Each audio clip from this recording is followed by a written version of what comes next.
একজন মুসলমানের জন্য ইবাদতের সবচেয়ে বড় মৌসুম রমাদানুল করিম। একজন মুসলমান হিসেবে রমাদান মাস উপলক্ষে আল্লাহ রাব্বুল আলামিন আমাদেরকে কোন কোন আমলের নির্দেশ দিয়েছেন, কোন কোন বিষয় থেকে সতর্ক থাকার জন্য নবী করিম সাল্লাল্লাহু আলাইহি সাল্লামের নির্দেশনা আছে, সে বিষয়গুলো আমাদের জেনে নেওয়া উচিত। আজ আমরা কোরআন এবং হাদিসের আলোকে রমাদানের ২৭টি বিশেষ করণীয় বর্জনীয় সম্পর্কে কোরআন এবং হাদিসের আলোকে কিছু কথা আরজ করব। ওমা তৌফিক ইল্লা বিল্লাহ। বছরের ১১ মাসে আমাদের আমল এবং ইবাদতের যেটুকু ঘাটতি হয়, যেটুকু ত্রুটি বিচ্যুতি থাকে, সেই ইবাদত এবং নেকামলের ত্রুটি বিচ্যুতি এবং ঘাটতি পোষায় নেওয়ার জন্য রমাদান হলো আমাদের জীবনের সবচেয়ে বড় এবং সুবর্ণ সুযোগ। একজন বুদ্ধিমান ইমানদার তিনি রমজানের প্রত্যেকটা মুহূর্তকে যথাযথ ব্যবহার করার মাধ্যমে এই রমাদানকে তার জীবনের সবচেয়ে বড় আমল এবং ইবাদতের উপলক্ষ হিসেবে গ্রহণ করে তিনি সৌভাগ্যবান এবং জান্নাতি হিসাবে তার নিজের নামটা জান্নাতীদের তালিকায় লেখাতে পারেন এবং জাহান্নাম থেকে আল্লাহ রাব্বুল আলামিন অসংখ্য মানুষকে প্রতিদিন রমাদান মাসে মাফ করে থাকেন। রমজানের এই বিশেষ আমল এবং ইবাদতগুলো যদি আমরা করতে পারি, তাহলে ইনশাআল্লাহ মুক্তিপ্রাপ্ত সে সমস্ত সৌভাগ্যবান মানুষের কাতারে আমাদের নামও শামিল হবে। আল্লাহ আমাদের সবাইকে সে তৌফিক দান করুন। মোহতারাম হাজরিন, রমাদান মাস উপলক্ষে বিশেষ যে ২৭টি আমলের কথা আমরা বলতে চাই, তার প্রথম আমলটি হলো চাঁদ দেখা। রমাদান মাসের চাঁদ শাবানের শেষ দিনে আমরা পশ্চিম আকাশে তালাশ করব, অনুসন্ধান করব। নবী করিম সাল্লাল্লাহু আলাইহি সাল্লাম বলেছেন, সুমু লিরুইয়াতিহি ওয়া আফতিরু লিরুইয়াতিহি, তোমরা চাঁদ দেখে রোজা রাখো আর চাঁদ দেখে তোমরা ঈদ উদযাপন করবে। অতএব মুসলমান রমজান মাসে সিয়াম সাধনা শুরু করবে চাঁদ দেখে, এবং সিয়াম ছেড়ে ঈদ উদযাপন করবে সেটাও চাঁদ দেখে করবে। আর এই চাঁদ দেখাটা নবী করিম সাল্লাল্লাহু আলাইহি সাল্লামের গুরুত্বপূর্ণ একটি সুন্নাহ। চাঁদ দেখতে গিয়ে কেউ যদি চাঁদ দেখতে পান তিনিও সওয়াব পাবেন। যদি আপনি চাঁদ তালাশ করেন আর চাঁদ দেখতে নাও পান, তারপরও আপনি সওয়াব পাবেন, কারণ আপনি চেষ্টা করেছেন। চাঁদ দেখার একটি দোয়া নবী সাল্লাল্লাহু আলাইহি সাল্লাম আমাদেরকে শিক্ষা দিয়েছেন, আর সেটা হলো আল্লাহুম্মা আহিল্লাহু আলাইনা বিল ইয়ুমনি ওয়াল ঈমান ওয়াস সালামাতি ওয়াল ইসলাম রব্বি ওয়া রাব্বুকাল্লাহ। যার অর্থ হলো, হে আল্লাহ, এই নতুন চাঁদ নতুন মাসটিকে আপনি আমাদের জন্য বরকতময় করে দিন, ঈমানময় করে দিন। ঈমানের সাথে যেন এই মাসে আমরা সময় কাটাতে পারি, অতিবাহিত করতে পারি, এবং নিরাপত্তা, শান্তি এবং ইসলামের উপর যেন আমরা থাকতে পারি। হে চাঁদ, তোমার এবং আমার পালনকর্তা এক আল্লাহ। এই দোয়া পাঠ করা সুন্নাত চাঁদ দেখার পর। আবার দোয়াটি বলছি, আল্লাহুম্মা আহিল্লাহু আলাইনা বিল ইয়ুমনি ওয়াল ঈমান ওয়াস সালামাতি ওয়াল ইসলাম রব্বি ওয়া রাব্বুকাল্লাহ। এটা সেই সকল সৌভাগ্যবান মানুষরা পড়বেন যারা চাঁদ দেখতে পেয়েছেন। অতএব রমাদানকে কেন্দ্র করে সর্বপ্রথম আমাদের যে আমলটি হবে তা হলো শাবানের শেষ দিবসে আমরা পশ্চিম আকাশে চাঁদ তালাশ করব ইনশাআল্লাহ। আজকাল আমরা বেশিরভাগ মানুষ চাঁদ তালাশ করি ফেসবুকে, সোশ্যাল মিডিয়াতে। আমরা ফেসবুক বা সোশ্যাল মিডিয়া থেকে নিউজ নিতেই পারি, কিন্তু আমার একজন মুসলমান হিসাবে কর্তব্য হলো আমি পশ্চিম আকাশে শাবানের শেষ দিবসে চাঁদ তালাশ করব। আমরা যদি চাঁদ তালাশ না করি, আমরা যদি চাঁদ না দেখি, তাহলে চাঁদ দেখা কমিটি কিভাবে তারা চাঁদ উঠার সংবাদ ঘোষণা করবে? অতএব চাঁদ দেখার যে আমল, সেটি আমাদের সমাজ থেকে যে বিলুপ্ত হয়ে গেছে, সে আমলটাকে আমাদের আবার পুনর্জীবন দিতে হবে। প্রতিটি পাড়ায় মহল্লায় আমরা আনন্দ উৎসবের সাথে রমাদানের চাঁদ তালাশ করব, এবং ঈদুল ফিতরের জন্য, অন্যান্য মাসের জন্য আমরা চাঁদ তালাশ করব। কেউ যদি চাঁদ না দেখে একটা এলাকাতে, তাহলে সবাই গুনাহগার হবে। কিছু না কিছু মানুষ অবশ্যই চাঁদ দেখতে হবে, তা না হলে ফরজে কিফায়া তরক করার গুনাহগার সবাইকে হতে হবে। অতএব রমজানের প্রথম আমল হলো শাবানের শেষ দিবসে আমরা পশ্চিম আকাশে সন্ধ্যায় চাঁদ তালাশ করব। চাঁদ দেখতে পেলে দোয়া করব, আর যদি চাঁদ দেখতে না পাই তবু আমি সওয়াব পাবো। আল্লাহ আমাদের সবাইকে আমলটা করার তৌফিক দান করুন। রমাদানের দ্বিতীয় আমল হলো সবচেয়ে গুরুত্বপূর্ণ আমল, সেটা হলো সিয়াম সাধনা, রোজা রাখা। প্রত্যেক প্রাপ্তবয়স্ক সুস্থ মস্তিষ্ক সম্পন্ন নারী এবং পুরুষ তিনি যদি মুসলমান হয়ে থাকেন, তাহলে সেক্ষেত্রে তার উপরে আল্লাহ রাব্বুল আলামিন রমাদানের দিনের বেলায় রোজা রাখা, সিয়াম সাধনাকে ফরজ করেছেন। প্রত্যেক প্রাপ্তবয়স্ক মুসলিম নারী এবং পুরুষ যদি সুস্থ সবল হয়ে থাকেন, আল্লাহ রাব্বুল আলামিন এই ফরজটাকে পালন করতে হবে। আল্লাহ বলেছেন, কুতিবা আলাইকুমুস সিয়াম, তোমাদের উপরে রোজা রাখাটাকে ফরজ করা হয়েছে। অতএব রমজানের দিনের বেলা রোজা রাখা হলো রমজানের সবচেয়ে বড় আমল, এটা হলো দ্বিতীয় আমল বলেছি। নাম্বার 3, রমাদান মাস উপলক্ষে রাতের বেলা তারাবির নামাজ আদায় করা, এটা রমাদানের তৃতীয় আমল। নবী করিম সাল্লাল্লাহু আলাইহি সাল্লাম বলেছেন, মান কামা রমাদানা ঈমানান ওয়া ইহতিসাবা গুফিরা লাহু মা তাকাদ্দামা মিন যামবি, যে ব্যক্তি রমজান মাসে রাতে দাঁড়িয়ে ঈমানের সাথে, ইখলাসের সাথে আল্লাহর কাছ থেকে সওয়াব পাওয়ার আশায় তারাবির নামাজ পড়বে, তার পূর্বের সমস্ত গুনাহ খাতা মাফ করে দেওয়া হবে। মোহতারাম হাজরিন, অতএব রমজানের এই তৃতীয় আমল তারাবির নামাজটাও আমাদেরকে সুন্দর করে ধীরস্থিরতার সাথে উত্তম রূপে আদায় করার চেষ্টা করতে হবে। এটা হলো রমজানের তৃতীয় আমল। মা বোনরা বাসা বাড়িতে নিজ জায়গায় এবং পুরুষরা মসজিদে জামাতের সাথে তারাবির নামাজ আদায় করার চেষ্টা করবেন। এই তারাবির সালাত, এটা হলো রমজানের তৃতীয় আমল। নাম্বার 4, রমজানের চতুর্থ আমল হলো সাহারি করা। আমরা অনেকে ইচ্ছাকৃতভাবে সাহারি করি না, হয়তো কখনো ভালো লাগে না সাহারি করতে, খাওয়ার রুচি থাকে না, আমরা সাহারি খাই না। সাহারি খাওয়া ছাড়াও যদি কেউ রোজা রাখে, রোজা হয়ে যাবে, কিন্তু সাহারি খেলে আপনার খাদ্য গ্রহণ হবে, পাশাপাশি আপনি সওয়াব লাভ করবেন। প্রতিদিনই আপনি খাবার খান, এই সমস্ত খাবার খাওয়াটা জায়েজ, এটার কারণে আপনার কোনো সওয়াব হবে না যদি আপনি সাধারণভাবে আপনি খাবার খান। কিন্তু আপনার নিয়ত যদি হয় ভোর রাতে খাবার গ্রহণ করছেন, আপনি কেন রোজা রাখবেন, সেজন্য রোজার নিয়তে ভোর রাতে যে খাবার খাচ্ছেন, যেটাকে সাহারি বলা হয়, এই খাবারটা খেলে আপনার শুধু পেট ভরবে তা নয়, এর মাধ্যমে একটা সুন্নতের জিন্দা করার সওয়াব, একটা সুন্নতের আমল করার সওয়াব আপনার আমল নামে লেখা হবে। নবী করিম সাল্লাল্লাহু আলাইহি সাল্লাম বলেছেন, তাসাহহারু ফাইন্না ফিস সাহুরি বারাকা, তোমরা সাহারি খাও, কারণ সাহারির খাবারের মধ্যে বরকত আছে। এই খাবারের মধ্যে বরকত আছে, এটার মধ্যে কল্যাণ আছে, এটা আমাদের আত্মিক বরকতের কারণ, এটা আমাদের শারীরিক বরকতের কারণ। এই জন্য রমাদান মাসে আমাদেরকে সাহারি খেতে হবে যথাসম্ভব। পেট ভরে খাওয়া কোনো জরুরি না, কিছু একটা মুখে দেন সাহারির নিয়তে, আপনি সওয়াব পেয়ে যাবেন। তাহলে 4 নম্বর আমল হলো সাহারি খাওয়া। 5 নম্বর আমল হলো সাহারিটা শেষের দিকে খাওয়া। এখনো অনেক মুরব্বীরা আছেন গ্রামাঞ্চলে, তারা মাঝরাতে সাহারি খেয়ে ফেলেন, 12টা-1টার দিকে সাহারি খেয়ে ফেলেন। সাহারি খাওয়ার জন্য সবচাইতে উত্তম সময় হলো রাতের শেষ প্রহরের একেবারে শেষের দিকে। নবী করিম সাল্লাল্লাহু আলাইহি ওয়াসাল্লাম তিনি রমজানের রোজার জন্য সাহারি খেতেন, সাধারণ রোজার জন্য সাহারি খেতেন এত দেরি করে যে তার সাহারি খাওয়া শেষ হলে ফজরের ওয়াক্ত এবং ফজরের আজানের ওয়াক্ত শুরু হওয়ার আগে মাঝখানে 50টা আয়াত তেলাওয়াত করার মতো গ্যাপ তিনি রাখতেন। তার মানে তার সাহারি খাওয়া শেষ আর ফজরের ওয়াক্ত শুরু, এই দুইয়ের মধ্যে 50টা আয়াত তেলাওয়াত করার মতো সময় তিনি রাখতেন। তার মানে আনুমানিক 20-25 মিনিট সময়, এতটুকু গ্যাপ তিনি রাখতেন তার সাহারি খাওয়ার পর। অতএব সাহারি শেষ সময় খাওয়া সুন্নত। এর মানে আবার এটা না যে মুয়াজ্জিনে আজান দিতে থাকবে ততক্ষণ পর্যন্ত বা আজানের 10-20 সেকেন্ড আগ পর্যন্ত খেতে থাকবো, এটা সুন্নাহ নয়। সুন্নাহ হলো যে আজানের 20-25 মিনিট আগে কমপক্ষে 50টা আয়াত তেলাওয়াত করতে যে সময় লাগে, 20-25 মিনিট লাগে না, সাধারণত 10-15 মিনিটে 50টা আয়াত তেলাওয়াত করা যায়। তো এই পরিমাণ সময় অন্তত গ্যাপ দিয়ে তারপরে সাহারি খাওয়া, তাহলে শেষের দিকে সাহারি খাওয়া, এটা হলো রমাদানের 5 নম্বর আমল।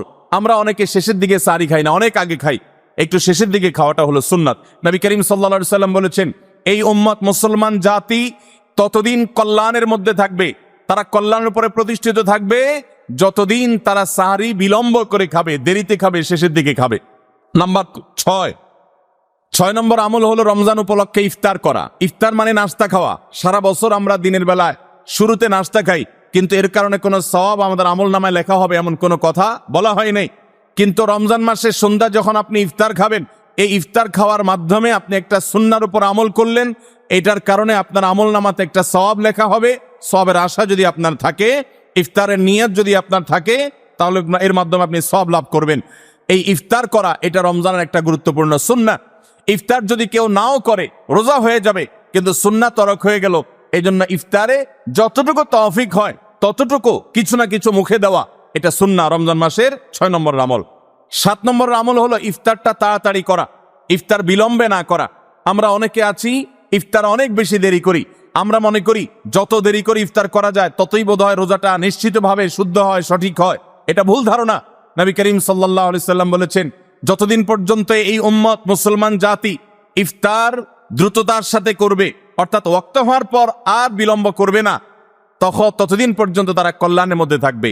এক্ষেত্রে ওই সাহরির মতো একই কথা প্রযোজ্য, যে দ্রুততার সাথে মানে এই নয় যে একবারে সেকেন্ড হিসাব করে ফেলতে হবে, তবে যতটুকু সম্ভব নিশ্চিত হয়ে গেছেন সূর্য ডুবে গেছে আর বিলম্ব না করে ইফতার করাটাই হলো সুন্নাহ। এবং এক্ষেত্রে আমরা অনেক অবহেলা করি, অনেক দেরি করে ইফতার করি, চতুর্দিকে অন্ধকার হয়ে যাওয়ার পরে ইফতার করে। সাধারণত শিয়ারা এবং অনেক বিভ্রান্তরা আহলে সুন্নাল জামাতের সকল ওলামায়ে কেরামের ওলামায়ে কেরামের ঐক্যবদ্ধ ফতোয়া হলো যে ইফতার তাড়াতাড়ি করা হলো সুন্নাহ। অতএব 7 নম্বরের রমজানের আমল হলো ইফতার তাড়াতাড়ি করা। 8 নম্বরের রমজানের আমল হলো ইফতারের দোয়া পড়া।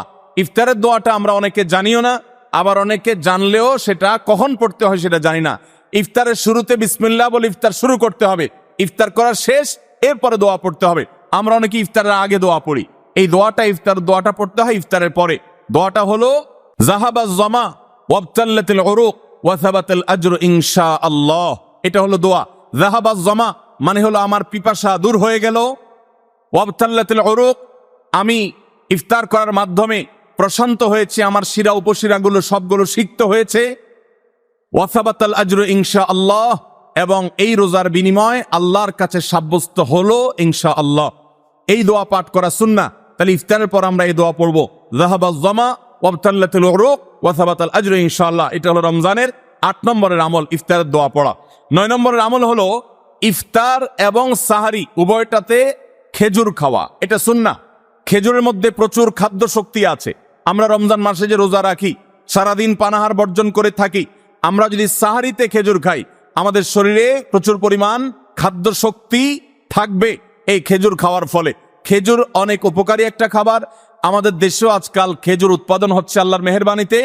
এই খেজুর ইফতারিতে নবী করিম সাল্লাল্লাহু আলাইহি সাল্লাম আধা পাকা আধা কাঁচা খেজুর, যেটা যে অর্ধেক পেকেছে অর্ধেক কাঁচা, সেগুলো তিনি পছন্দ করতেন। সেটা না পাওয়া গেলে সাধারণ খেজুর এটা দিয়ে ইফতার করা, এটা আমরা সবাই জানি। কিন্তু যেটা আমাদের দেশে মানুষ জানে না তা হলো সাহরিতে সাহরি খাওয়া, সাহরিতে আপনার খেজুর খাওয়া সুন্নাত। নবী করিম সাল্লাল্লাহু আলাইহি সাল্লাম বলেছেন, নি'মা সাহুরুল মুমিনি আত-তামার, ইমানদারের সবচেয়ে উত্তম সাহরি হলো খেজুর। আপনি সাহরিতে ভাত তরকারি যাই খান বা না খান, অন্তত একটা হলো খেজুর খাবেন, তাহলে নবী সাল্লাল্লাহু আলাইহি সাল্লামের এই সুন্নাহর উপরে আমল হয়ে যাবে। তাহলে 9 নম্বর রমজানের আমল হলো সাহরিতে এবং ইফতারে উভয় সময়ে কমপক্ষে একটা হলেও খেজুর খাওয়া, মানে খেজুর খাওয়াটা হলো সুন্নাহ। 10 নম্বর রমজানের আমল হলো দিনভর বেশি বেশি দোয়া করতে থাকা। ভাইরা আমার, রোজাদার ব্যক্তির দোয়া আল্লাহ রাব্বুল আলামিন ফিরিয়ে দেন না। রোজাদার ব্যক্তি দিনভর আল্লাহর কাছে দোয়া করতে থাকলে সে দোয়া কবুল হয়। নবী করিম সাল্লাল্লাহু আলাইহি সাল্লাম বলেছেন যে কয়েক ব্যক্তির দোয়া ফেরত দেওয়া হয় না, এর ভিতরে একজন হলেন আস-সাইমু হাত্তা ইফতির, রোজাদার ব্যক্তি ইফতার করা পর্যন্ত তার দোয়া কবুল হতে থাকে। আপনি রোজাদার অবস্থায় দোকানে কাজ করছেন, খেতে খামারে কাজ করছেন, আপনি ব্যবসা প্রতিষ্ঠানে কাজ করছেন, আপনি রাস্তায় হাঁটাচলা করছেন, মা বোনরা বাসা বাড়িতে গৃহস্থলী কাজকর্ম করছেন, এই কাজের ফাঁকে ফাঁকে ওযু নাই, অসুবিধা নেই, এই অবস্থায় আপনি দোয়া করতে থাকেন। রোজাদার অবস্থায় দোয়া কবুল হয়। সারাদিন আপনি মনে মনে আপনার চাওয়াগুলো আল্লাহর কাছে নিবেদন করেন, আল্লাহর সাথে আপনি কথা বলতে থাকেন, কারণ দোয়া কবুলের একটা মোক্ষম সময় হলো রমজান মাসে এই রোজা অবস্থায়। বিশেষ করে ইফতারের আগ মুহূর্তেও দোয়া কবুল হয়। আমরা তখন অনেকে ইফতার নিয়ে ব্যস্ত হয়ে পড়ি। তাহলে আমরা 10 নম্বর আমল জানলাম রমজান মাসে, সেটা হলো বেশি বেশি আল্লাহর কাছে দোয়া করা, আল্লাহর কাছে মনের চাওয়াগুলো পেশ করা, দুনিয়ার চাওয়া আখিরাত চাওয়া। আল্লাহ আমাদেরকে তৌফিক দান করুন। 11 নম্বর রমজানের বিশেষ আমল হলো সকল প্রকার পাপাচার বর্জন করা। কারণ রমজানের রোজার উদ্দেশ্যই হলো আমরা যেন পাপাচার বর্জন করতে পারি। রমজানের যে রোজা রাখি, এই রোজা মূলত কোরআন এবং হাদিসের ভাষায় এটাকে সওম বা সিয়াম বলা হয়। সওম বা সিয়াম শব্দের অর্থ হলো বিরত থাকা। আর এই বিরত থাকার মানে হলো আমার সামনে পানির বোতল আছে, আমার সামনে খাবার আছে, হালাল টাকায় কেনা, আবার পেটে ক্ষুধা আছে, তৃষ্ণাও আছে, পিপাসা আছে, তারপর আমি খাচ্ছি না, পান করছি না। কেন? কারণ আল্লাহ নিষেধ করেছেন। এখান থেকে শিক্ষা গ্রহণ করে আমার সামগ্রিক জীবনে সকল হারাম, সকল নিষিদ্ধ কাজ থেকে আমাকে বিরত থাকতে হবে, সেই শিক্ষা সিয়াম আমাকে দেয়। এই জন্য এই সিয়ামের মাধ্যমে হারাম বর্জন করা, আল্লাহর নিষিদ্ধ কাজগুলো বর্জন করা, এই ট্রেনিং, এই অভ্যাস রমজান মাসে গড়ে তুলতে হবে। নবী করিম সাল্লাল্লাহু আলাইহি সাল্লাম বিভিন্ন হাদিসে সেই গুরুত্ব আরোপ করেছেন। কোরআনে কারিমে আল্লাহ বলেছেন, তোমাদের উপরে সিয়াম ফরজ করা হয়েছে, তোমাদের পূর্ববর্তীদের উপরে যেমন ফরজ করা হয়েছে সেরকম। উদ্দেশ্য লাআল্লাকুম তাত্তাকুন, যাতে করে তোমরা গুনাহ ছাড়া আল্লাহর নির্দেশগুলো মেনে চলা, তাকওয়া অর্জন করা, অবলম্বন করার ট্রেনিং নিতে পারো, তাকওয়া অবলম্বন করতে পারো, শিখতে পারো এখান থেকে। অতএব রমজানের 11 নম্বর বিশেষ গুরুত্বপূর্ণ আমল হলো সকল হারাম, সকল পাপাচারগুলো এই মাসে বিশেষভাবে বর্জন করে চলা। যদি সেটা কেউ না করে তাহলে তার এই রোজার কোনো অর্থ হতে পারে না। অতএব 11 নম্বর আমল পাপাচার বর্জন করে চলা। 12 নম্বর আমল হলো পাপাচারের মধ্যে আবার বিশেষ করে মিথ্যা কথা, মিথ্যা কাজ, প্রতারণা 2 নম্বরই, এগুলো পরিহার করে চলা। এগুলো অন্য সময় তো পরিহার করতেই হবে, রমজানে আরো বিশেষ গুরুত্বের সাথে পরিহার করতে হবে। বুখারীর হাদিসে আসছে, নবী করিম সাল্লাল্লাহু আলাইহি সাল্লাম বলেছেন, মাল্লাম ইয়াদা কাওলাজ জুরি ওয়াল আমাল বিহি ফালাইসা লিল্লাহি হাজা আন ইয়াদা তাআমাহু ওয়া শারাবা। যে ব্যক্তি মিথ্যা কথা, মিথ্যা কাজ এগুলো ছাড়লো না, সেই ব্যক্তির উপবাস থাকায় আল্লাহর কোনো ঠেকা পড়ে নাই। অর্থাৎ তার এই রোজা থাকাটা উপোস থাকা ছাড়া কিছুই নয়, আর তার এই উপোস থাকায় আল্লাহর কোনো প্রয়োজন পড়ে নাই। অর্থাৎ তার এই রোজার কোনো মানে নাই, অর্থহীন হয়ে যাবে যদি সে রোজা রেখে মিথ্যা কথা বলে, মিথ্যা কাজ করে। এই জন্য রমজান মাসের গুরুত্বপূর্ণ আমল হলো 12 নম্বর আমল, যে আমরা মিথ্যা কথা, মিথ্যা কাজ রমজান মাসে পরিহার করবো রোজা অবস্থা বিশেষ করে। 13 নম্বর আমল হলো স্পেশালি ঝগড়াঝাটি থেকে বিরত থাকা। নবী করিম সাল্লাল্লাহু আলাইহি সাল্লাম বলেছেন, কোন রোজাদারের সাথে কেউ যদি কুতর্ক করতে আসে, ঝগড়া ফাসাদ করতে আসে, তাহলে সে বলবে ইন্নী সায়েম, আমি তোমার ঝগড়া, আমি তোমার গালিগালাজ, আমি তোমার বিতর্ক বৎসার জবাব দিতে পারছি না, কারণ আমি রোজাদার অবস্থায় আমি আমার মুখ নষ্ট করব না, সময় নষ্ট করব না। অতএব ফেসবুকের বাইরে, সোশ্যাল মিডিয়াতে অথবা অনলাইনে অফলাইনে যে কোনো জায়গায় আমরা রমজান মাসে বিশেষভাবে ঝগড়া ঝাঁটি, গন্ডগোল, ফাসাদ, তর্ক বিতর্ক, বৎসা এগুলো আমরা বর্জন করে চলবো। কারণ এটা রমজানের বিশেষ গুরুত্বপূর্ণ আমল, যে এই মাসে আমি কোনো ঝগড়াঝাটি করব না। এটা হলো রমজানের 13 নম্বর বিশেষ আমল। 14 নম্বর বিশেষ আমল হলো সাধারণ যত আমল আছে, সাধারণ যত ভালো কাজ আছে, সে ভালো কাজগুলো এই মাসে সবচেয়ে বেশি গুরুত্বের সাথে করা। কারণ আপনারা জানেন, নবী করিম সাল্লাল্লাহু আলাইহি সাল্লাম বলেছেন, রমজানের শুরুর দিকে আল্লাহর পক্ষ থেকে এক ফেরেশতা ঘোষণা দিতে থাকে, ইয়া বাগিয়াল খায়র আকবিল, তোমাদের মধ্যে কেউ কি কোনো কল্যাণের পথে চলতে চায়, এমন কোন মানুষ আছে যে কল্যাণকামী, যে ভালো কাজ করতে চায়, তাহলে সে যেন অগ্রসর হয়। কারণ ভালো কাজ করার মৌসুম এসেছে, সময় এসেছে, সুবর্ণ সুযোগ এসেছে। এটা আমল করার সময়, এটা নিজের আমল নামার শূন্য স্থানগুলো পূরণ করার সময়, এটা জান্নাতের পথে এগিয়ে যাওয়ার সময়। অতএব যত নেক আমল আছে, সেটা যেই ধরনেরই হোক না কেন, সকল ভালো কাজ সবচেয়ে বেশি করতে হবে এই রমজান মাসে। 5 ওয়াক্ত নামাজকে গুরুত্বের সাথে পড়তে হবে, অন্যান্য সমস্ত আমলগুলো করতে হবে, সাধারণ আমলগুলো বিশেষ গুরুত্বের সাথে করা। এটা হলো 14 নম্বর আমল রমজানের। 15 নম্বর আমল হলো খুব গুরুত্বের সাথে ইস্তেগফার করা, আল্লাহর কাছে গুনাহ মাফ চাওয়া। কারণ আপনারা জানেন, রমজান মাস এসেছে আমাদের গুনাহগুলোকে মাফ করাবার জন্য। রমজান মাস এসেছে আমাদেরকে জাহান্নাম থেকে মুক্তির পরোয়ানা পাইয়ে দেওয়ার জন্য। নবী করিম সাল্লাল্লাহু আলাইহি সাল্লাম বলেছেন, ওয়ালিল্লাহি উতাকা মিনান নার ওয়া যালিকা কুল্লু লাইলা। রমজানের প্রতি রাতে আল্লাহ তাআলা অসংখ্য অগণিত মানুষকে জাহান্নাম থেকে মুক্ত, অমুক জাহান্নাম থেকে মুক্ত, অমুককে জাহান্নাম থেকে মুক্ত ঘোষণা করা হলো। এই আল্লাহর ফরমানে এলাহি তিনি জারি করতে থাকেন, বহু মানুষকে আল্লাহ তাআলা মুক্ত ঘোষণা করেন। একজন ইমানদার বান্দা এই আল্লাহর তাআলার সাধারণ ক্ষমার অফার নেওয়ার জন্য তিনি চোখের পানি ফেলে দোয়া করবেন, তিনি বিভিন্ন সময় দোয়া করবেন, আল্লাহ রমজান মাস চলছে, এটা গুনাহ মাফ করানোর সময়, এটা গুনাহ মাফ করার সুবর্ণ সুযোগ, আপনি আমার গুনাহগুলো মাফ করে দিন, আমার ভুল ত্রুটি মাফ করে দিন। সারা বছর আমি অনেক পাপ করেছি, আল্লাহ আপনি আমাকে ক্ষমা করে দিন। আমার হিসেবে যত আমল নামাতে যত গুনাহ আছে সবগুলো আপনি ডিলিট করে দিন। আল্লাহর কাছে মাফ চাইতে হবে। নবী করিম সাল্লাল্লাহু আলাইহি সাল্লাম বলেছেন, জিবরিল এসে তার কাছে প্রস্তাব পেশ করেছেন আল্লাহর তরফ থেকে, বাউদামান আদরাকা রমাদান ওয়া লাম ইগফার লাহ, যে ব্যক্তি রমজান পেয়েছে অথচ তার গুনাহ মাফ হয় নাই, সে ধ্বংস হোক। নবী সাল্লাল্লাহু আলাইহি সাল্লাম আমিন বলেছেন। অতএব রমজান মাসে গুনাহ মাফ যদি আপনি করাতে না পারেন, তাহলে জিবরিলের বদদোয়া, নবী সাল্লাল্লাহু আলাইহি সাল্লামের বদদোয়া আপনার জন্য লাগবে। এই জন্য যেই কোনো মূল্যে রমজানের প্রতি রাতে প্রতিদিন চোখের পানি ফেলে একটু একটু করে হলে দোয়া করে আল্লাহর কাছে নিজের গুনাহগুলো মাফ করাইতে হবে। জাহান্নাম থেকে মুক্তির ঘোষণা আল্লাহর পক্ষ থেকে আদায় করে নিতে হবে। এর মাধ্যমে এটা হবে দোয়ার মাধ্যমে, রোনাজারির মাধ্যমে, কান্নাকাটির মাধ্যমে, চেষ্টার মাধ্যমে, আল্লাহর কাছে তওবা করার মাধ্যমে। আল্লাহ আমাদেরকে তৌফিক দান করুন। এটা হলো 15 নম্বর আমল, যে গুনাহগুলো মাফ করাবো, জাহান্নাম থেকে মুক্তির পরোয়ানা দেয়া হয়, সেটি আমার নামটা যেন সেই তালিকায় যায়, সে চেষ্টা আমরা করব প্রতিদিন। 16 নম্বর রমজানের বিশেষ আমল হলো রোজাদারকে ইফতার করানো। নবী করিম সাল্লাল্লাহু আলাইহি সাল্লাম বলেছেন, মান ফাত্তারা সাইমান ফালাহু মিসলু আজরিহি মিন গায়রি আন ইউনকাসা মিন আজরিহি শাইআ। যদি কেউ কোনো রোজাদারকে ইফতার করায়, আল্লাহ রাব্বুল আলামিন ওই রোজাদারের রোজার কারণে তিনি যে সওয়াব পেয়েছেন তারটা তিনি পাবেন, অতিরিক্ত বোনাস হিসাবে যেই লোকটা ইফতার করালো রোজাদারকে, আল্লাহ তাআলা তাকে সমপরিমাণ সওয়াব দান করবেন। ভাইরা আমার, আমরা রমজান মাসে কেউ চাইলেও 30টার বেশি রোজা রাখতে পারবো? 30টার বেশি রোজা রাখার কোনো সুযোগ আছে? ছোট পোলাপান আছে, তারা দিনে 2-3টা করে রাখে, কিন্তু প্রাপ্তবয়স্ক কোনো মানুষ রমজান মাসে দিনের বেলায় একটা বেশি রোজা রাখার সুযোগ আছে? 30টা বেশি আমরা রাখতে পারবো না। কিন্তু যদি আপনি চান আপনার আমল নামায় 60টা রোজার সওয়াব লেখা হবে, তাহলে সম্ভব। আর সেটা কিভাবে? আপনি 30টা রোজা নিজে রাখলেন, আর 30 দিন একজন রোজাদারকে ইফতার করালে তার রোজা রাখার সমপরিমাণ সওয়াব আপনার অ্যাকাউন্টে জমা হয়ে যাবে। তাহলে আমরা রোজাদারকে ইফতার করাবো তো ইনশাআল্লাহ। আপনার আশেপাশে বহু গরিব মানুষ আছে, দ্রব্যমূল্যের ঊর্ধ্বগতির এই বাজারে আপনি সারা মাসের ইফতার তার বাসায় কিনে পাঠিয়ে দেন। আপনি প্রতিদিন একটু ইফতার একটু প্লেটে করে পাঠিয়ে দেন। আপনি কোনো পথচারী পথে হয়তো ইফতারের সময় হয়ে গেছে, বাসায় যেতে পারে না, গাড়িতে আছে, একটু পানির বোতল একটু খেজুর কিনে তাদেরকে দিয়ে দেন। সামান্য একটু প্রচেষ্টা বিপুল পরিমাণ সওয়াব আমাদের পাওয়ার সুযোগ তৈরি হবে। এই জন্য রমজানের বিশেষ আমল হলো 16 নম্বর আমল, রমজানে রোজাদারকে ইফতার করানোর চেষ্টা করবো তো ইনশাআল্লাহ। 17 নম্বর রমজানের স্পেশাল আমল হলো যে রমজানের বিশেষ গুরুত্বের সাথে কোরআন তেলাওয়াত করা। কারণ রমজান মাসের পরিচয় দিতে গিয়ে আল্লাহ তাআলা কোরআনে বলেছেন, শাহরু রমাদান আল্লাযী উনজিলা ফীহিল কুরআন।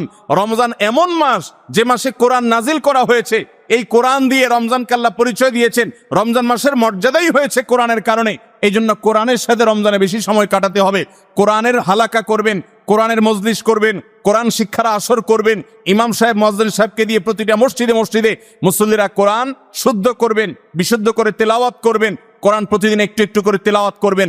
সম্ভব হলে গোটা রমজানে কমপক্ষে একটা বার কোরআন পড়ে শেষ করবেন। তারাবিতে তো শুনবেনই, এর বাইরেও কোরআন তেলাওয়াত করবেন। অনেকে আছে 11 মাস কোরআন পড়ার তৌফিক হয় না। আল্লাহর ওয়াস্তে কোরআন নাজিলের এই মাসে অন্তত কোরআনটাকে আঁকড়ে ধরেন। ও মুসলমান, কোরআন যদি আঁকড়ে না ধরেন তাহলে আপনার চাইতে হতভাগা আর কেউ নেই। এই জন্য কোরআন নাজিল মাসে বিশেষ গুরুত্বের সাথে আমাদেরকে 17 নম্বর আমল কোরআন তেলাওয়াত করতে হবে। 18 নম্বর আমল হলো কোরআন তেলাওয়াত করার আমল। আমরা সবাই জানি, কিন্তু কোরআন রমজান মাসে নবী করিম সাল্লাল্লাহু আলাইহি ওয়াসাল্লাম শোনাশুনি করতেন, এটা আমরা অনেকে জানি না। জিবরিল আলাইহিস সালামের সাথে নবী করিম সাল্লাল্লাহু আলাইহি ওয়াসাল্লাম কোরআন শোনাশুনি করতেন। তিনি জিবরিলকে শোনাতেন, জিবরিল তাকে শোনাতেন। এই জন্য রমজান মাসে আপনি কোরআন তেলাওয়াত করে আপনার স্ত্রীকে শোনান, স্ত্রী তেলাওয়াত করবে, আপনি শুনেন, আপনি অন্য কারোর সাথে এভাবে শোনাশুনি করেন। এইটাও রমজান মাসের বিশেষ গুরুত্বপূর্ণ আমল। সেই সাথে কোরআন বুঝে পড়া, কোরআনের ব্যাখ্যা জানার চেষ্টা করা, অর্থ সহকারে জানার চেষ্টা করা, কোরআনের কি আছে, আল্লাহ কি বলেছেন, সে ইলমটা অর্জন করার এক বিরাট প্রয়োজনীয় সময় মুহূর্ত হলো রমজান মাস। 18 নম্বর আমল হলো তাহলে কোরআন শোনাশুনি করা। 19 নম্বর আমল হলো সাদাকা করা, দান করা।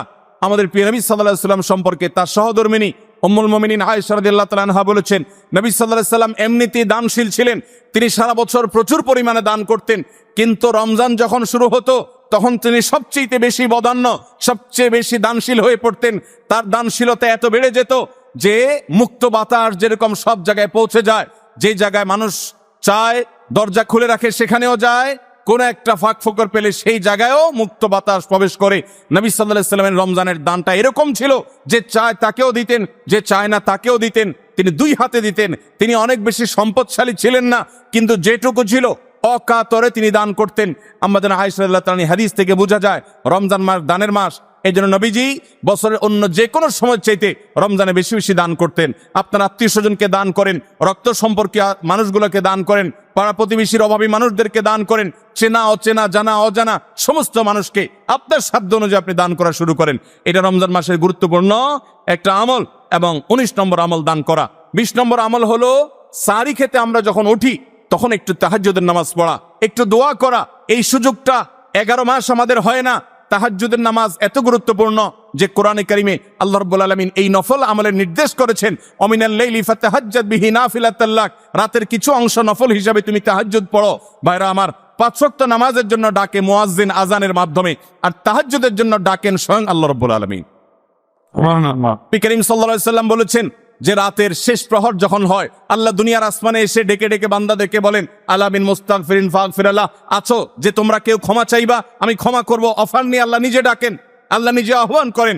এই জন্য ভাইরা আমার, তাহাজ্জুদের নামাজ 12 মাস আমরা পড়তে পারি, 11 মাস আমরা পড়তে পারি না, কারণ আমাদের কাজে কামে ব্যস্ততা, রাতে দেরিতে শোয়ার বদভ্যাস। আমরা চাইলেও তাহাজ্জুদ পড়তে পারি না, ফজর পড়তেই কষ্ট হয় অনেকের। কিন্তু রমজান মাসে তো সাহারি খেতে আপনি উঠেন, আপনি একটু চেষ্টা করলে 10টা মিনিট সময় বের করেন, সাহারি খাওয়ার পরে বা আগে 10টা মিনিট নিরিবিলি 2-4 রাকাত নামাজ পড়েন, সময় নিয়ে আস্তে আস্তে ধীরে ধীরে সিজদা গিয়ে একটু চোখের পানি ফেলেন, একটু দোয়া করেন, মনের চাওয়াগুলো নিবেদন করেন। এই সুযোগটা রমজানে বিশাল বড় সুযোগ, আমরা অনেকেই এটা মিস করি, শুধু সাহারি খেয়ে আমরা সময় পার করি। আমাদের অনেক যুবকরা, অনেক তরুণরা আজকাল সাহারি পার্টি বের করেছে। ভোর রাতে যখন দোয়া কবুল হয়, এই সময়টাতে কপাল পোড়ারা রেস্টুরেন্টে গিয়ে সাহারি পার্টি করে, আনন্দ উৎসব করে, ফুর্তি করে। এটা কোনো এনজয় করার সময় নয়, এটা কাদার সময়, এটা সেজদা পড়ার সময়, এটা রেস্টুরেন্টে যাওয়ার সময় নয়, এটা আলো ঝলমালে কোনো রেস্টুরেন্টে বসার সময় নয়, এটা আলো আধারিতে আল্লাহর কাছে, রবের কাছে ফরিয়াদ করার সময়। আল্লাহ আমাদেরকে বুঝার তৌফিক দান করুন। ভাইরা আমার, তাহলে রমজানের 20 নম্বর আমল হলো তাহাজ্জুদের নামাজ সাহারিতে উঠলে আমরা একটু পড়বো এবং একটু একটু দোয়া করব, চেষ্টা করবো তো ইনশাআল্লাহ। ভোর রাতের দোয়া 24 ঘন্টার ভিতরে সবচেয়ে মূল্যবান দোয়া, আল্লাহর সবচেয়ে নিকটে যে বান্দা দোয়া করতে পারে ভোর রাতে তাহাজ্জুদের সময়, এই সুযোগটা রমজানে তৈরি হয়। আমরা সবাই এই সুযোগটা গ্রহণ করবো। 20 নম্বর আমল। 21 নম্বর আমল হলো, আল্লাহ যাদেরকে সামর্থ্য দিয়েছেন তারা ওমরা করবেন। রমজানে ওমরার ফজিলত হলো, নবী করিম সাল্লাল্লাহু আলাইহি সাল্লাম বলেছেন, ওমরাতুন ফি রমাদান তাআদিলু হাজ্জা। রমজানের একটা ওমরা একটা হজের সমতুল্য। অন্য হাদিসে আসছে, নবীজি বলেছেন, ওমরাতুন ফি রমাদান তাআদিলু হাজ্জাতাম মাই। রমজানে একটা ওমরা হলো নবী করিম সাল্লাল্লাহু আলাইহি সাল্লামের সাথে হজ করার সমান সওয়াব। অতএব যাদের তৌফিক আছে তারা ওমরা করবে। 21 নম্বর আমল। 22 নম্বর আমল হলো, রমজানে দিনের বেলা রোজা রেখে বেশি বেশি মেসওয়াক করবেন। আমরা অনেকে এটা জানি না যে রোজা রেখে মেসওয়াক করা যায়, আমরা বরং অনেকে মেসওয়াক করি না যে রোজা দুর্বল হয় কিনা। অথচ আম্মা জান আয়েশা রাদিয়াল্লাহু তাআলা আনহা বলেছেন যে আমি নবী করিম সাল্লাল্লাহু আলাইহি সাল্লামকে রমজান মাসে রোজা রেখে এত বেশি পরিমাণে মেসওয়াক করতে দেখেছি যে গুণে শেষ করা যাবে না। এই জন্য রমজান মাসে আপনার পকেটে মেসওয়াক থাকতে হবে এবং বেশি বেশি করে আপনি মেসওয়াক করবেন। দুপুরে, প্রত্যেক নামাজের আগে পরে যখন সুযোগ পান আপনি মেসওয়াক করবেন। এবং মেসওয়াক করার মাধ্যমে আরেকটি আমল হবে যেটি নবী সাল্লাল্লাহু আলাইহি সাল্লাম করতেন রোজা রেখে। এটি 22 নম্বর আমল, রোজা রেখে মেসওয়াক করা। 23 নম্বর আমল হলো রমজানের শেষ 10টা দিন ইতিকাফে বসে যাওয়া। যাদের তৌফিক আছে মসজিদে ইতিকাফে বসে যাবেন। ভাইরা আমার, 3য় হিজরিতে রোজা ফরজ হওয়ার পর নবী করিম সাল্লাল্লাহু আলাইহি সাল্লাম জীবনে কখনো রমজানের শেষ 10 দিন মসজিদে ইতিকাফে বসা ছাড়া সময় কাটান নাই। আমরা বেশিরভাগ মানুষ জীবনে একবারও ইতিকাফের তৌফিক আমাদের হয় নাই। যে আমল নবী করিম সাল্লাল্লাহু আলাইহি সাল্লাম কখনো ছাড়েন নাই, আমরা বেশিরভাগ কপাল পোড়া সে আমলটা জীবনে একবারও করি নাই। ইতিকাফের মানে হলো আপনি গাট্টি বস্কা নিয়ে, আপনার কাঁথা বালিশ নিয়ে, আপনার সব কাপড় চোপড় নিয়ে আপনি আল্লাহর চৌকাঠে এসে পড়ে যাওয়া। এটা অত্যন্ত অত্যন্ত তৃপ্তিদায়ক একটা ইবাদত, অত্যন্ত এই একটা মজাদার একটা ইবাদত, যেটার স্বাদ আপনি আস্বাদন একবার করলে আপনাকে আর কেউ ঠেকাতে পারবে না। আমরা মনে করি ইতিকাফ মানে মসজিদে বন্দী হয়ে যাওয়া, কথা বলা যাবে না, বোবার মতো থাকতে হবে। এটা ভুল ধারণা। মসজিদে থাকলে প্রয়োজনে কথা বলতে পারবেন, আপনি ঘুমাতে পারবেন, আপনি অন্যান্য প্রয়োজনীয় কাজ, একান্ত প্রয়োজনীয় কাজও করতে পারবেন।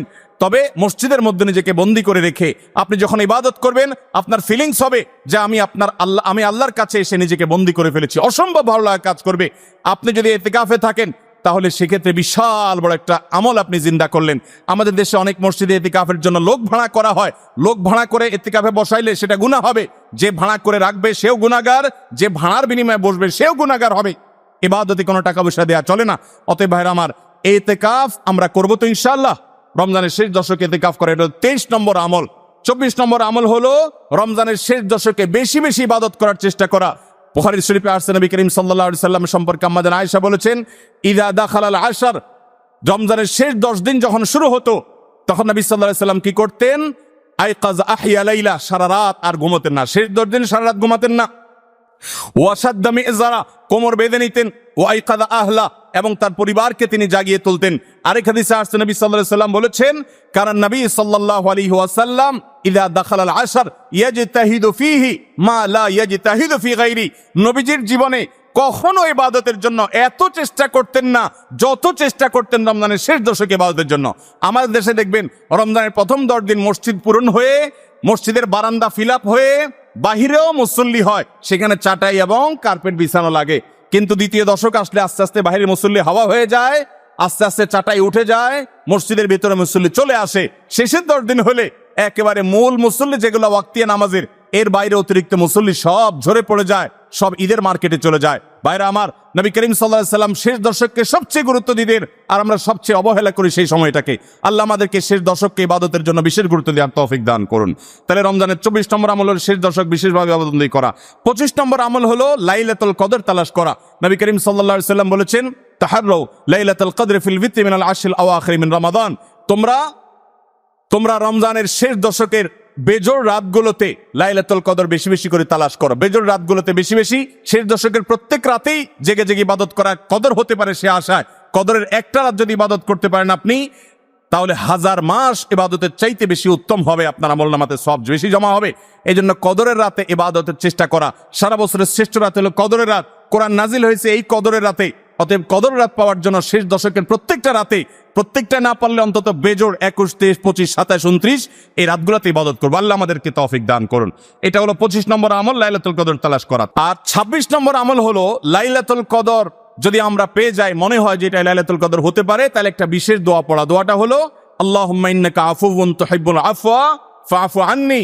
হে আল্লাহ, আপনি ক্ষমাশীল, আপনি ক্ষমা করতে ভালোবাসেন, পছন্দ করেন, আপনি আমাকে ক্ষমা করুন। এই দোয়াটা পড়বো তো ইনশাআল্লাহ। আল্লাহুম্মা ইন্নাকা আফুউন, বড় বড় অর্থবহ একটা দোয়া, বড় মজাদার একটা দোয়া।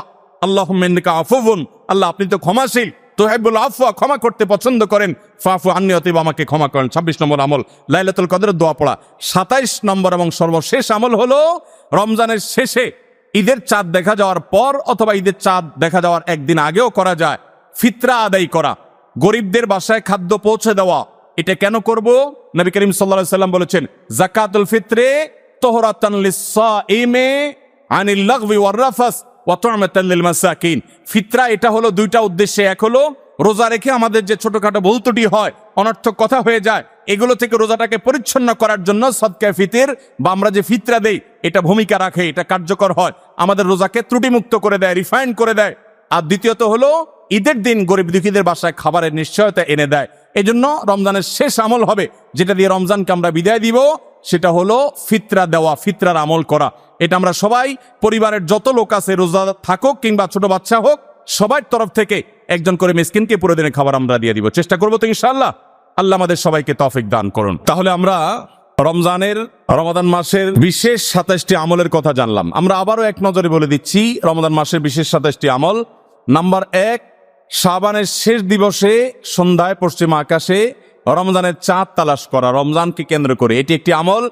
এবং সেই সাথে চাঁদ যদি দেখতে পাই তাহলে চাঁদ দেখার দোয়া পড়া, আল্লাহুম্মা আহিল্লাহু আলাইনা বিল ইয়মনি ওয়াল ঈমান ওয়াস সালামাতি ওয়াল ইসলাম রব্বি ওয়া রাব্বুকাল্লাহ। যদি কেউ চাঁদ দেখতে নাও পান, চেষ্টা করার কারণে তিনিও সওয়াব পাবেন ইনশাআল্লাহ। তাহলে প্রথম আমল হলো চাঁদ দেখা, চাঁদ দেখতে পেলে দোয়া পড়া। দ্বিতীয় আমল হলো রমাদান মাসে দিনের বেলা সিয়াম পালন করা।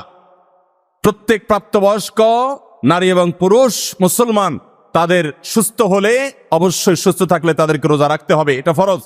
3 নম্বর আমল হলো রমজান মাসে রাতের বেলায় তারাবির সালাত আদায় করা উত্তম রূপে সুন্দরভাবে। 4 নম্বর আমল হলো সাহারি খাওয়া, একটু কিছু হলেও রোজার নিয়ত ভোর রাতের খাবার খাওয়া, এর মধ্যে বরকত আছে খাবারের মধ্যে।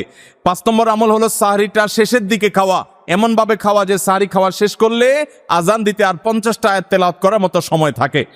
6 নম্বর আমল হলো ইফতার করা। আপনি সুন্নাত জিন্দা করার উদ্দেশ্যে বা সুন্নাত আমল করছেন, সে উদ্দেশ্যে, ইফতারের উদ্দেশ্যে, রোজা ভাঙার উদ্দেশ্যে খাবার খেলে আল্লাহ রাব্বুল আলামিন আপনাকে সওয়াব দান করবেন। ইফতার করা 6 নম্বর আমল। 7 নম্বর হলো ইফতারটা একটু তাড়াতাড়ি করা, অর্থাৎ সূর্য ডুবে গেছে, নিশ্চিত হয়ে গেছেন, আর দেরি না করে অবিলম্বে ইফতার করে ফেলা। 8 নম্বর আমল হলো ইফতারের দোয়া করা। ইফতারের শুরুতে বিসমিল্লাহ বলবেন, ইফতার করা শেষ বা ইফতার কিছু দূর করে ফেলেছেন, এরপর দোয়া পড়বেন যে যাহাবাজ জামা ওয়াবতাল্লাতিল উরুক ওয়া সাবাতাল আজরু ইনশাআল্লাহ। এবং 9 নম্বর আমল হলো ইফতারিতে খেজুর খাবেন এবং সাহারিতেও খেজুর খাবেন।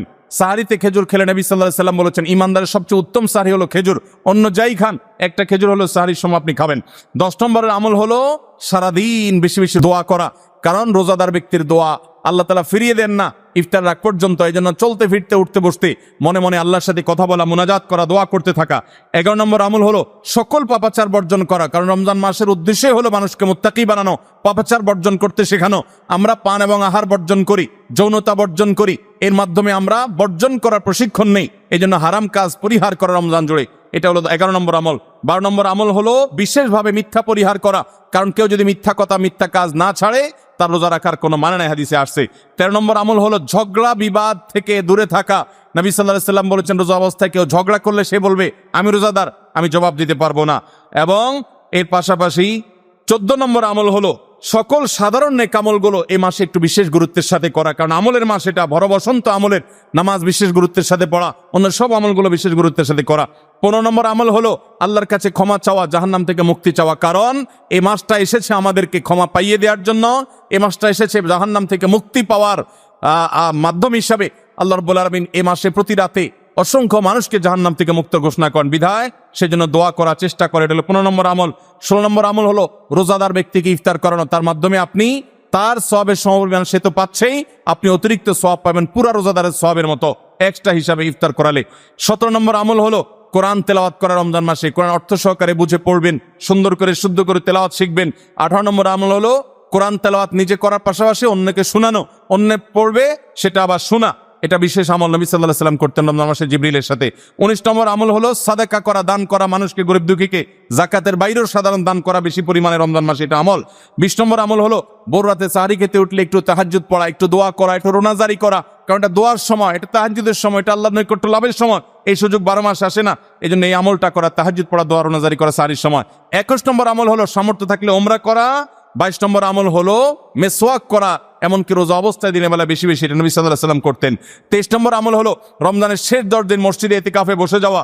24 নম্বর আমল হলো শেষ 10 দিন সবচেয়ে বেশি ইবাদতবন্দি করা, রাত দিন জেগে। আর 24 নম্বর আমল হলো এটি। 25 নম্বর আমল হলো লাইলাতুল কদর তালাশ করা, বিশেষ করে শেষ দশকের বেজোড় রাতগুলোতে আরো বিশেষ করে লাইলাতুল কদর পাওয়ার বিষয়ে বেশি বেশি ইবাদত বন্দি করা। আর 26 নম্বর আমল হলো লাইলাতুল কদর মনে হলে কোন রাতকে, সেই রাতে এই দোয়া পড়া, আল্লাহুম্মা ইন্নাকা আফুউন তুহিব্বুল আফওয়া ফাফু আন্নি। আর 27 নম্বর আমল হলো রমজানের শেষ দিনে, একেবারে শেষ মুহূর্তে রমজানকে বিদায় দেওয়া, গরিব দুঃখীদের বাসায় ফিতরা পৌঁছে দেওয়ার মাধ্যমে। আল্লাহ রাব্বুল আলামিন এই 27টি বিশেষ আমলের মাধ্যমে আমাদের রমাদানকে অর্থবহ এবং সার্থক করার তৌফিক দান করুন। এই রমাদান যেন আমাদের জীবনের শ্রেষ্ঠ রমাদান হয়, এই রমাদান যেন আমাদের জীবনে অর্জনের রমাদান হয়, এই রমাদান যেন আমাদের জীবনে ক্ষমা লাভের রমাদান হয়, জাহান্নাম থেকে মুক্তির রমাদান হয়, আমাদের কল্যাণের রমাদান হয়। আল্লাহ তাআলা সেভাবে রমাদানের প্রতিটা মুহূর্ত, প্রতিটা দিনকে কাটাবার তৌফিক আমাদের সবাইকে দান করুন। জাযাকুমুল্লাহু খায়রা ওয়া আখিরু দাওয়ানা আনিল হামদুলিল্লাহি রাব্বিল আলামিন।